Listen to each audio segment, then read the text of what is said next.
ഏറ്റവും ഉചിതമായ മാസം റബീഉൽ അവ്വൽ.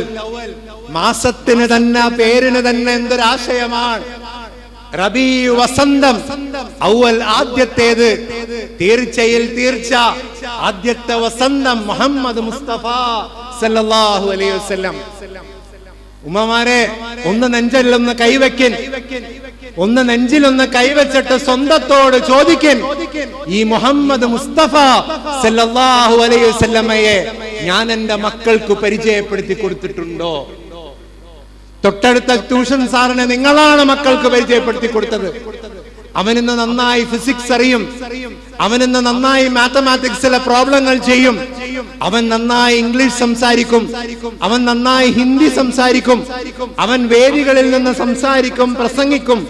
പക്ഷേ പരിചയപ്പെടുത്തി കൊടുക്കേണ്ട മുഹമ്മദ് മുസ്തഫ സല്ലല്ലാഹു അലൈഹി വസല്ലമയെ ഞാൻ പരിചയപ്പെടുത്തി കൊടുത്തിട്ടുണ്ടോ? ഈ ചോദ്യത്തിന് ഉവ്വ്, യെസ് ആണ് നിങ്ങളുടെ ഹൃദയം ഉത്തരം നൽകുന്നതെങ്കിൽ തീർച്ചയിൽ തീർച്ച വിജയിച്ച മാതാവ്, വിജയിച്ച പിതാവ്.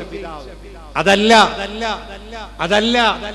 ഹൃദയത്തിൽ എവിടെയോ അല്ലോ ഞാൻ എന്റെ മക്കൾക്ക് പരിചയപ്പെടുത്തി കൊടുത്തിട്ടില്ല എന്നാണ് ഉത്തരമെങ്കിൽ, ഉമ്മമാരെ നോവണം, ഹൃദയത്തിന്റെ നെഞ്ചകം നോവണം, പരിചയപ്പെടുത്തി കൊടുക്കണം. ആയതുകൊണ്ട് എനിക്ക് ലഭിക്കപ്പെട്ടിട്ടുള്ള ഒരു 20 മിനിറ്റ് നേരമായിരിക്കും ഇനി കൂടെ ഉള്ളത്. പ്രവാചകനിൽ നിന്നും ഒപ്പിയെടുക്കേണ്ട 5 സ്വഭാവങ്ങളെ ഞാനൊന്ന് നിങ്ങളുടെ മുന്നിൽ വെക്കുകയാണ്. ബഹുവന്ധ്യരായ ഗുരുക്കന്മാരെല്ലാം ഈ വേദിയിൽ ഇരിക്കുമ്പോ, അവർ നിങ്ങൾക്ക് ധാരാളം പാഠങ്ങൾ പറയുമ്പോ, അവരുടെ മുന്നിൽ വെച്ച് ഇത് നിങ്ങളോട് പറയാൻ അയോഗ്യനാണ് ഞാൻ, ഇത് നിങ്ങളോട് പറഞ്ഞു തരാൻ തീർച്ചയിൽ തീർച്ച ഒരു യോഗ്യതയും ഇല്ലാത്തവനാണ് ഞാൻ. പക്ഷെ എനിക്ക് അള്ളാഹു നൽകിയ ഒരൊറ്റ യോഗ്യതയിൽ നിന്നുകൊണ്ട് ഞാൻ നിങ്ങളോട് സംസാരിക്കുന്നു. ലോകത്തിൽ എല്ലാ ലോകർ ഇതുവരെ കണ്ടിട്ടുള്ള ഖാതമുൻ നബി മുഹമ്മദ് മുസ്തഫ സല്ലല്ലാഹു അലൈഹി വസല്ലം, അവിടുത്തെ ഉമ്മത്തിൽപ്പെട്ട് അള്ളാഹു എന്നെ ജനിപ്പിച്ച ആ യോഗ്യതയിൽ നിന്നുകൊണ്ട് മാത്രം നിങ്ങളോട് ഞാൻ ഈ 5 കാര്യങ്ങൾ പറയാം. അല്ലയോ എന്റെ പ്രിയപ്പെട്ട ഉമ്മമാരെ, ഉപ്പമാരെ, പ്രവാചകരിൽ നിന്നും ഒപ്പിയെടുത്ത് പഠിപ്പിക്കണ്ട, മക്കളെ ഓരോരുത്തരെയും തീർച്ചയായും പഠിപ്പിച്ചിരിക്കണ്ട 5 ഗുണത്തിൽ ആദ്യത്തെ ഗുണം, മേക്ക് ദംസെൽഫ്, അവരെ നിങ്ങൾ തീർച്ചയായും പ്രാപ്തമാക്കണം. ടു കോൺക്വർ ദംസെൽസ്, അവരെ അവർക്ക് കീഴടക്കാൻ പഠിപ്പിക്കണം. ഇതാണ് ആദ്യമായി വേണ്ടത്. ഞാൻ എന്നെ കീഴടക്കിയവനായിരിക്കണം. 1000 പേരെയോ 10,000 പേരെയോ 2 ലക്ഷം പേരെയോ 5 ലക്ഷം പേരെയോ 5 കോടി ആൾക്കാർ എനിക്ക് പിന്നാലെ ഉണ്ട് എന്ന് പറഞ്ഞിട്ട് ഒരു കാര്യവുമില്ല. എനിക്ക് നിയന്ത്രിക്കാൻ കഴിയണം. Try to conquer yourself. നമ്മളെ ഓരോരുത്തരെയും നമുക്ക് നിയന്ത്രിക്കാൻ കഴിയണം. ശരി എന്ന ഒരു ശരി കണ്ടാൽ അതിലേക്ക് നമ്മുടെ കാലും കയ്യും ഉണരണം. നോ എന്നാണ് പറഞ്ഞിട്ടുണ്ടെങ്കിൽ ആ നോ ശക്തമാവണം. അതിനൊരു ചെറിയ ഉദാഹരണം ചെറിയ നേരം കൊണ്ട് നിങ്ങൾക്ക് പെട്ടെന്ന് പറഞ്ഞു തരാൻ ഞാൻ ആഗ്രഹിക്കുന്നു. അള്ളാഹുവിന്റെ പരിശുദ്ധ കലാമിന്റെ ചെറിയ റിസർച്ചുമായി മുന്നോട്ട് പോകുന്ന ഈ വിനീതന്റെ വാക്കുകൾ നിങ്ങൾ ചെവികൾ കൊണ്ട് ആരും കേൾക്കരുത്. ചെവികൾ കൊണ്ട് കേൾക്കുന്നത് കൊണ്ട് നമുക്ക് ഇന്നുവരെ മാറ്റം വന്നിട്ടില്ല. മാറ്റം വരണമെങ്കിൽ ഖൽബുകൾ കൊണ്ട് കേൾക്കണം. അല്ലാഹു അലം നശ്റഹ് ലക സദറക എന്ന ഗണത്തിൽ നമ്മളെ ഓരോരുത്തരെയും ഉൾപ്പെടുത്തി അനുഗ്രഹിക്കുമാറാകട്ടെ. ഹൃദയം കൊണ്ട് കേൾക്കാൻ തയ്യാറാവോ? നിങ്ങൾ ഓരോരുത്തരും തയ്യാറാവോ? ഇൻഷാ അല്ലാഹ്. ഞാൻ പറയുന്നത് മനസ്സിലാവുന്നുണ്ടോ? ഉണ്ടോ? എന്റെ ഭാഷ നിങ്ങൾക്ക് തിരിയുന്നില്ലേ? ഇൻഷാ അല്ലാഹ് തയ്യാറാവൻ. ചുരുങ്ങിയ നേരം, ഒരു 20 മിനിറ്റ് നേരം നിങ്ങളുടെ ആ ഹൃദയത്തിനെ ഒന്ന് അല്ലാഹുവിലേക്ക് വുജൂ ആവൻ. എന്നിട്ടൊന്ന് ശ്രദ്ധിച്ച് ഹൃദയം കൊണ്ടൊന്ന് കേൾക്കാൻ ശ്രമിക്കാൻ. ആദരവായ പ്രവാചകൻ മുഹമ്മദ് മുസ്തഫ സല്ലല്ലാഹു അലൈഹി വസല്ലം അവിടുന്ന് മക്കയിൽ നിന്നും മദീനയിലേക്ക് പാലായനം ചെയ്ത വിശുദ്ധ ഹിജറ, അത് നന്നായി പഠിച്ചവരാണ് നമ്മൾ. പ്രവാചകർ മദീനയിലേക്ക് വരുമ്പോ പ്രവാചകരെ ഉറക്കം കെടുത്തിയിട്ടുള്ള ഒരു സുന്ദരമായ ഒരു രൂപമുണ്ട്. ആ രൂപം നെഞ്ചത്തിൽ കൊത്തിവെച്ച കഅബയാണ്. എന്നും കഅബയിലേക്ക് എത്തണമെന്ന ആഗ്രഹം, ആ കഅബയെ ഒന്ന് തവാഫ് ചെയ്യണമെന്ന് അവിടുത്തെ ആഗ്രഹം എത്രമേൽ വലുതായിരിക്കും. ജനിച്ച നാട്, ആ നാട്ടിലേക്ക് തിരിച്ചു പോകണമെന്ന് എത്രമേൽ ഏറ്റവും നല്ല ആഗ്രഹം കാണും. ഒരിക്കൽ പ്രവാചകർ സ്വപ്നത്തിൽ കഅബയെ ഇങ്ങനെ തവാഫ് ചെയ്യുന്നതായി സ്വപ്നത്തിൽ കാണുകയുണ്ടായി. ചരിത്രം നന്നായി അറിയാവുന്നവരാണ് നാം ഓരോരുത്തരും. 1400ഓളം വരുന്ന തന്റെ അനുയായികളെയും പരിശുദ്ധമായ ഇഹ്റാമിന്റെ വസ്ത്രം ധരിച്ചുകൊണ്ട് ആദരവായ പ്രവാചകൻ മുഹമ്മദ് മുസ്തഫ റസൂൽ കരീം സല്ലല്ലാഹു അലൈഹി വസല്ലം പിറ്റേ ദിവസം ആ അനുയായികളെയും കൊണ്ട് മക്കയിലേക്ക് പുറപ്പെടുന്ന രംഗം ഏറ്റവും നന്നായി നമ്മൾ പണ്ഡിതന്മാരിൽ നിന്ന് പഠിച്ചിട്ടുണ്ട്. ഇസ്ലാമിന്റെ ഏറ്റവും വലിയൊരു സന്ധി, ഏറ്റവും നല്ല agreement and treaty of peace, സമാധാനത്തിന്റെ ഒരു സന്ധിയായ ഹുദൈബിയ നമുക്കെല്ലാവർക്കും നല്ല പരിചയമുണ്ട്. ആ സന്ധിയിലേക്ക് വളരെ ചുരുക്കി ഒരേ ഒരു കാര്യം മാത്രം അതിൽ നിന്ന് പറഞ്ഞുകൊണ്ട് ഞാൻ നിർത്തുകയാണ്. ആ സന്ധിയിലേക്ക് സംസാരിച്ച് കാര്യങ്ങൾ വ്യക്തമായി ബോധം വന്ന് മക്കയിൽ നിന്ന് ആര് ഇസ്ലാം സ്വീകരിച്ചു വന്നിരുന്നാലും തീർച്ചയായും അത് മക്കക്കാരിലേക്ക് വിട്ടുകൊടുക്കും. നേരെ മറിച്ച് മദീനയിൽ നിന്ന് ആരെങ്കിലും പോയാൽ അത് വിട്ടുകൊടുക്കുകയുമില്ല എന്നുള്ള ആ ഒരു കരാർ സമ്മതിച്ചുകൊണ്ട് ഇഹ്റാമിന്റെ വസ്ത്രം അണിഞ്ഞു വരുന്ന 1400ഓളം വരുന്ന അനുയായികൾ ഏറ്റവും മികച്ച നേതാവിന്റെ മുന്നിൽ വന്ന് നിൽക്കുമ്പോ അപ്പോ മക്കയിലേക്ക് പോകാൻ കഴിയില്ല എന്നും 1 വർഷത്തിന് ശേഷമേ വരാൻ കഴിയുള്ളൂ എന്ന് പറയുന്നതിനെ അടിസ്ഥാനമാക്കിക്കൊണ്ട് ചെയ്ത കരാർ എന്നെ വളരെയധികം ചിന്തിപ്പിച്ച, ഉറക്കം കെടുത്തിയ ഒരു സന്ദർഭം നിങ്ങളുടെ മുന്നിൽ ഞാൻ പറഞ്ഞു നിർത്തുകയാണ്. ഞാൻ ഈ അടുത്ത് തെന്മലയിൽ എന്റെ സിവിൽ എഞ്ചിനീയറിംഗ് ഡിപ്പാർട്ട്മെന്റിൽ പഠിക്കുന്ന കുട്ടികളെ തെന്മല ഡാമിന്റെ പ്രോജക്ട് കാണിക്കാൻ വേണ്ടി ഞങ്ങൾ കൊണ്ടുപോയപ്പോ ഏകദേശം ഒരു 60ഓളം വരുന്ന ഫൈനൽ ഇയർ വിദ്യാർത്ഥികളുമായിട്ടാണ് ഞാൻ പോകുന്നത്. 60 വിദ്യാർത്ഥികൾ മാത്രമേ ഉള്ളൂ. ഞാനുമുണ്ട്, ഞങ്ങളുടെ 4 അധ്യാപകരുമുണ്ട്. പക്ഷെ അന്ന് അവിടെ പോകുമ്പോ തെന്മല എക്കോ ടൂറിസം ഞങ്ങൾ അകത്ത് കയറ്റുന്നില്ല. അപ്പൊ ഞങ്ങൾ പെർമിഷനൊക്കെ എടുത്ത് എല്ലാം സംസാരിച്ചിട്ടാണ് പോകുന്നത്. പക്ഷെ അന്ന് ഞങ്ങൾക്ക് കയറാൻ കഴിയില്ല. സ്വാഭാവികമായും എന്റെ ഉള്ളിൽ ഈ 60 മക്കളോട് ഞാൻ ഉത്തരം പറയണം. എന്റെ ഉള്ളിൽ വല്ലാത്തൊരു ഗ്രഡ്ജ് ഫീലിംഗ് വന്നു. ഞാൻ അവിടെ നിന്ന് വിളിക്കേണ്ടവരൊക്കെ വിളിച്ചു. ഞാൻ ആ സന്ദർഭത്തിൽ എന്റെ കണ്ണിൽ നിന്ന് ഒരിറ്റ് കണ്ണുനീര് വന്നുപോയി. 60ഓളം വരുന്ന എന്റെ മക്കൾ, എന്റെ കോളേജിലെ എന്റെ സ്റ്റുഡൻസ്, അവരെ ഞാനൊരു സ്ഥലത്തേക്ക് കൊണ്ടുപോയി. അന്ന് കയറാൻ കഴിഞ്ഞില്ല. എന്റെ ദുഃഖം എനിക്ക് താങ്ങാൻ കഴിയണില്ല. എങ്കിൽ 1400ഓളം വരുന്ന തന്റെ അനുയായികളെയും കൊണ്ട് ജനിച്ച നാട്ടിലേക്ക് പോകാൻ കഴിയാതെ മടക്ക യാത്രയിലേക്ക് പോകേണ്ടി വരുന്ന എന്റെ പ്രവാചകന്റെ ഹൃദയത്തിന്റെ ഉള്ളകം എത്രത്തോളം വേദനിച്ചിരിക്കും. ആ കരാർ എഴുതി പൂർത്തീകരിക്കുമ്പോ അങ്ങ് വിദൂരതയിൽ നിന്ന് കാലിന്റെ ഭാഗത്ത് ചങ്ങല കെട്ടിയിട്ട് രക്തം വാർന്നൊലിച്ചിട്ട് ഒരാൾ ഓടി വരുന്നുണ്ട്. പ്രവാചകരെ എന്നെയും കൊണ്ടുപോകണം, പ്രവാചകരെ എന്നെയും കൊണ്ടുപോകണം. ആ മനുഷ്യൻ ഓടി വരികയാണ്. പ്രവാചകന്റെ അടുക്കൽ പറയാണ്, പ്രിയപ്പെട്ട മുഅ്മിനീങ്ങളെ, പ്രവാചകർ അങ്ങനെ ആ സന്ധിയിലെ കരാർ അത് എഴുതി പൂർത്തിയാക്കി ഒപ്പുവെച്ചില്ല. അത് എഴുതി പൂർത്തിയാക്കി ഒപ്പുവെച്ചിട്ടില്ല, എഴുതി പൂർത്തിയാക്കിയതേ ഉള്ളൂ. അപ്പോഴത്തേക്കും ആ മരുഭൂമിയിലെ വിദൂരതയിൽ നിന്ന് കാലിൽ പൊട്ടിയ ചങ്ങലകൾ ഇട്ടുകൊണ്ട്, കാലിൽ നിന്ന് രക്തമൊലിച്ചുകൊണ്ട് ഒരാൾ ഓടി വരെയാണ്. യാ റസൂലല്ലാഹ്, എന്നെയും നിങ്ങൾ കൊണ്ടുപോകണം. ദീൻ സ്വീകരിച്ചതിന്റെ പേരിൽ ഞാൻ വീട്ടുതടങ്കലിലാണ്. അങ്ങയുടെ എത്തി എന്നറിഞ്ഞുകൊണ്ട് അങ്ങയോടുള്ള പ്രണയത്താൽ ഞാൻ ആ ചങ്ങല പൊട്ടിച്ച് ഓടി വരെയാണ്. എന്നെയും കൊണ്ടുപോകണം. അപ്പോഴത്തേക്കും കരാർ എഴുതി പൂർത്തീകരിച്ചിരുന്നു. ഓടി വരികയാണ്. കാലിൽ ചങ്ങലയുടെ പാടുകൾ ഇങ്ങനെ രക്തം സ്രവിക്കുന്നുണ്ട്. പൊട്ടിപ്പോയ ചങ്ങലകൾ ബാക്കിയുണ്ട്. അബൂ ജന്ദൽ റളിയല്ലാഹു അൻഹു, പ്രവാചകരെ എന്നെയും കൊണ്ടുപോകണം.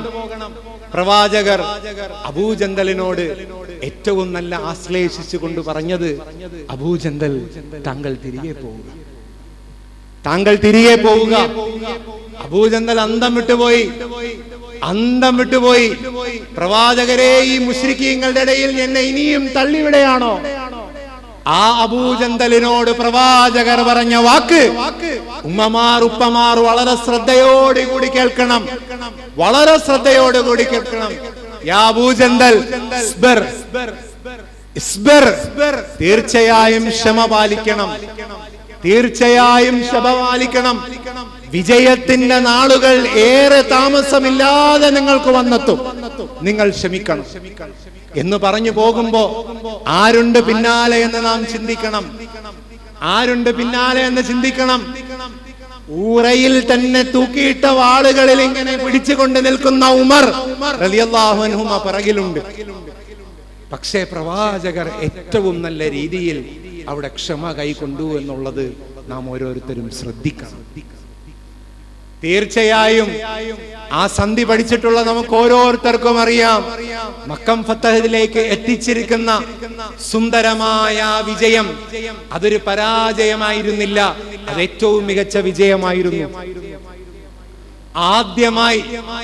ആദ്യമായി നമ്മൾ ഓരോരുത്തരും അടിവരയിട്ട് വ്യക്തമായി ഫസ്റ്റ് പോയിന്റ്, കോൺക്വർ യുവർസെൽഫ്, നിങ്ങൾ നിങ്ങളെ തന്നെ കീഴടക്കണം.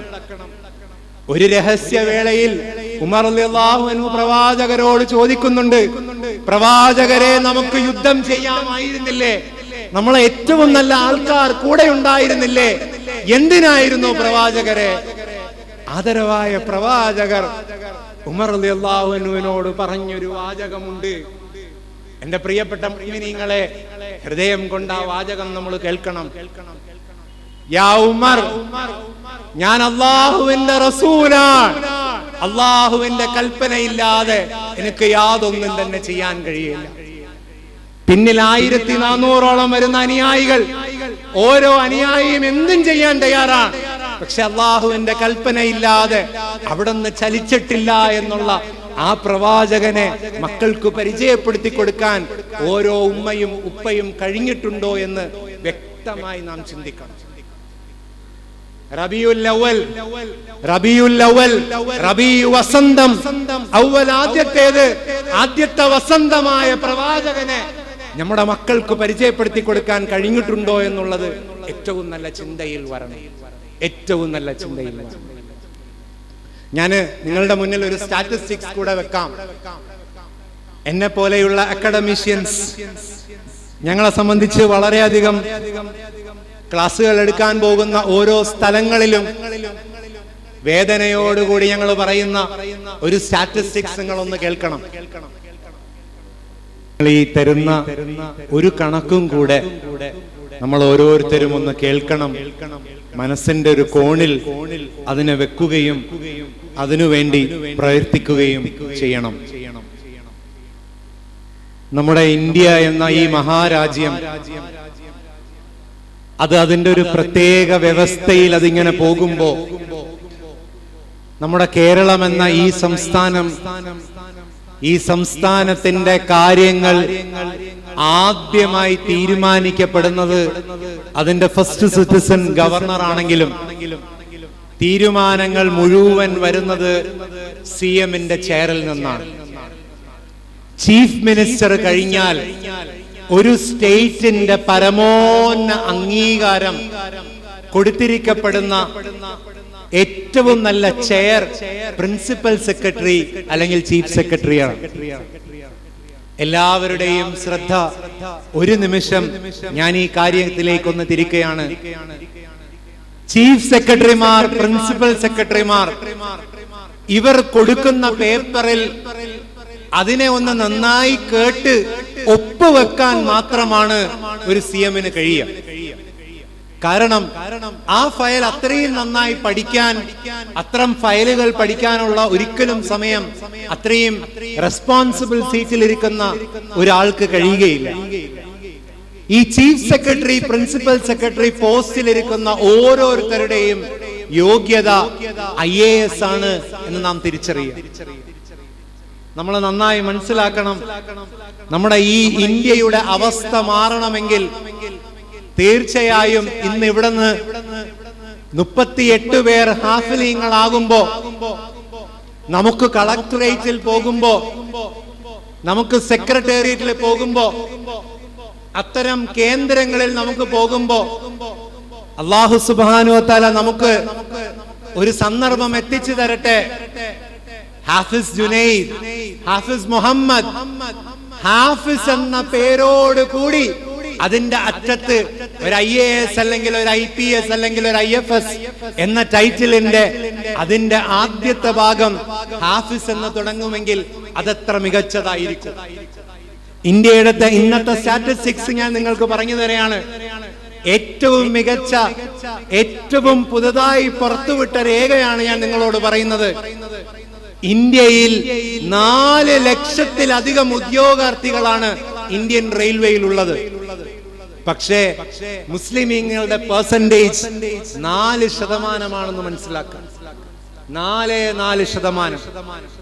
ഇന്ത്യൻ റെയിൽവേയിൽ 4 ലക്ഷം ഉദ്യോഗാർത്ഥികൾ വർക്ക് ചെയ്യുമ്പോ അതിൽ മുസ്ലിമീങ്ങളുടെ പോപ്പുലേഷൻ 4% ആണ്. അതിൽ ടോപ്പ് മോസ്റ്റ് പൊസിഷനിൽ 0.3% ഉള്ളൂ. 0.3. ബാക്കി എല്ലാം താഴെയാണ്.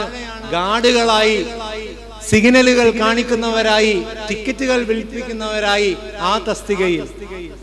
ഇനി നാം ഈ അറിയപ്പെടുന്ന പോലീസ്, ഇന്ത്യൻ പോലീസ് ആകെ മൊത്തമുള്ളത് 6% ആൾക്കാരാണ്. IAS ഇന്ത്യയിൽ എത്ര മുസ്ലിമീങ്ങളാണ് IAS ഓഫീസർ ആയിട്ടിരിക്കുന്നതെന്ന് ചോദിച്ചു കഴിഞ്ഞാൽ അത് വെറും 3% എന്ന് തിരിച്ചറിയുക. IPS officers 1.8%. 2% പോലും നമുക്ക് അവിടെ എത്താൻ കഴിഞ്ഞിട്ടില്ല. IFS officers 4%. ഇങ്ങനെ സർക്കാർ സർവീസിന്റെ ഏത് കണക്കുകൾ എടുത്തിരുന്നാലും അത് 6%-ൽ താഴ്ന്ന് നാം മാറുന്ന ഈ സന്ദർഭത്തിൽ, അല്ലയോ എന്റെ ഉമ്മമാരെ, എന്റെ ഉപ്പമാരെ, തീർച്ചയായും നമ്മുടെ മക്കൾക്ക് വിദ്യാഭ്യാസം കൊടുക്കുമ്പോ ആ വിദ്യാഭ്യാസത്തിന്റെ കാതൽ അത് പ്രവാചകനെയും അത് അല്ലാഹു അവനുണ്ട് എന്നുള്ള ബോധം പഠിപ്പിക്കലിനായിക്കട്ടെ ആദ്യമായി. രണ്ടാമതായി അത് അവനെ തന്നെ നിയന്ത്രിക്കാൻ ഉതകുന്നതായിരിക്കണം. മൂന്നാമത് ഈ വേദിയിൽ ഇരിക്കുന്നവർക്കൊരു വലിയ പ്രത്യേകതയുണ്ട്. ഈ വേദിയിൽ ഇരിക്കുന്നവർക്കൊരു വലിയ പ്രത്യേകതയുണ്ട്. എവിടെ നിന്ന് മലവെള്ളം ഇറങ്ങി വന്നിരുന്നാലും അത് വരട്ടെ എന്ന രീതിയിൽ നിൽക്കുന്ന സ്ഥൈര്യത്തിന്റെ, ലീഡർഷിപ്പിന്റെ ഏറ്റവും മികച്ച ഉദാഹരണമാണ് ഇന്നത്തെ നമ്മുടെ ഇവിടുത്തെ വേദി. ഇവരാരും കുലുങ്ങിയിട്ടുള്ളതായി നിങ്ങൾക്കറിയുമോ? തീർച്ചയായും നമ്മുടെ മക്കൾക്ക് സ്ഥൈര്യത പഠിപ്പിക്കണം. അല്ലയോ മകനെ, മകളെ, അല്ലാഹു മഈൻ, അല്ലാഹു കൂടെയുണ്ട് എന്നുള്ള ചിന്ത കൊടുക്കാൻ ഓരോ ഉമ്മയ്ക്കും ഉപ്പയ്ക്കും കഴിയണം.